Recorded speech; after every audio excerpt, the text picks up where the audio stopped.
Halloween 3, despite being quite the experiment that has since gained a cult following, was a critical and commercial failure when it was released in 1983. Stop it! Stop it! Stop it! As a result, producer Mustafa Akkad decided he wanted to take the Halloween series back to its roots and return iconic slasher Michael Myers.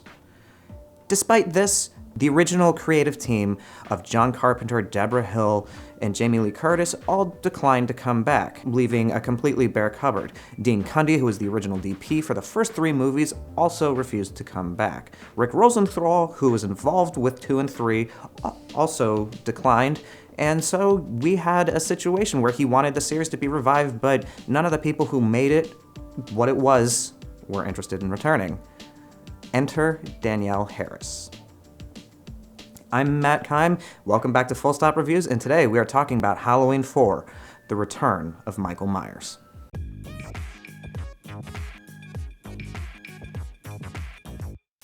Directed by Dwight H. Little and starring Donald Pleasence as one of the only returning characters and cast members outside of the titular character, and introducing Danielle Harris on her way to a very successful Scream Queen career and the first of 5 Halloween movies she would star in. Danielle Harris stars as Jamie Lloyd, Laurie Strode's daughter, who is the only survivor of a car crash that supposedly killed Laurie Strode and her husband Jimmy Lloyd, who you might remember as one of the medics in Halloween 2. Now, it was suggested in later retcons that she faked her death, and well, as it's been suggested, there's about 70,000 different timelines in this series. This is one of them. So now we have our main character, who's a 7-year-old girl, first-time child actor, which is a really brave choice. But she's honestly one of the best actors in the film, outside of Donald Pleasence, who returns as Sam Loomis, who, despite blowing himself up at the end of 2, is just as unkillable as Michael Myers himself.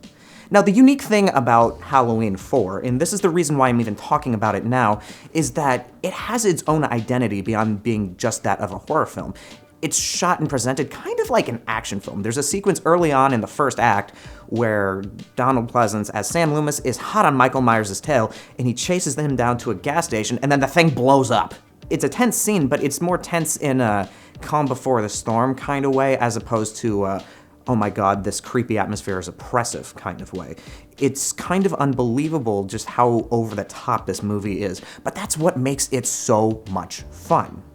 Now, this movie has a 29% on Rotten Tomatoes. I'm not going to pretend that it's the most amazing piece of cinema. It's not even, I wouldn't even call it a classic in the horror genre, but it is certainly one of the best sequels in this franchise, just because it doesn't try to reinvent the wheel. It has a completely different thing it's trying to accomplish than 1, 2, 3, and any of the remakes or reboots that have come since.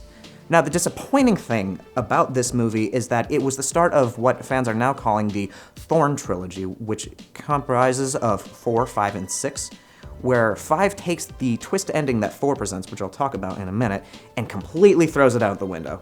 And it's kind of a letdown every time you see it, because I know what comes after. I know other fans have kind of warmed up on 5 and 6, Paul Rudd and Incest in 6 aside. But me personally, I've never liked 5 and 6. I thought they were both stupid, outside of the one guy getting electrocuted into his head getting blown up.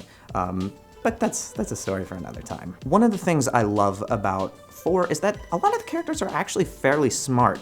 The cops believe Loomis right away and are just, for the most part, too late to act. Michael just outsmarts them. He's not just a lumbering zombie the way that Jason Voorhees, for example, is. They know exactly where he's going, they know exactly what he's gonna do, and they try their best to prevent it, and it's just, for the most part, not enough. As Homer Simpson would say, "You tried your best, and you failed miserably. The lesson is, never try." Another actress I want to give a shout out to is Ellie Cornell, who plays Rachel, Jamie's adoptive older sister. So part of the subtext with this movie is that the two of them growing closer together as sisters, which is completely undone by the final twist. And so that's part of the fun thing about this movie, is that there's a lot going on here, but there's some very, very focused through lines all the way throughout. There's also a subplot about an angry group of rednecks who find out Michael Myers is back. They ride all over town with shotguns looking for Myers, And one of my favorite moments in the series happens this way, where they see something in the bushes and then shoot first, ask questions later, and then realize they accidentally killed the wrong person. I like this moment because in a town where a lot of people have access to guns, with a history like this is kind of exactly what would happen. Donald Pleasance hams it up as usual, but he's even a little bit more restrained than he is normally in this series, which is, he has a good dynamic range for how he portrays the over-the-topness of a crazy doctor like Loomis. Jamie Lloyd, despite being 7 or 9, or I think she was about 9 at the time this movie was made, she actually does a really good job. And Danielle Harris, there's a reason why she's in 5 of these movies. She was even brought back for the remakes that Rob Zombie did, both of them. And the producers of the current reboot series have said they would like to bring the character back because she has become such a fan favorite. Unfortunately, she was just stuck in some of the worst movies in the franchise through no fault of her own, despite being a great character in her own right. The fact that it's a 7-year-old little girl makes this movie a little bit more unique than other horror franchises at the time, because it was always some final girl, and Rachel, as represented by Ellie Cornell, kind of acts as that role, but the movie isn't about her. It's about Jamie and what happens to her. Now that final twist, let's talk about that.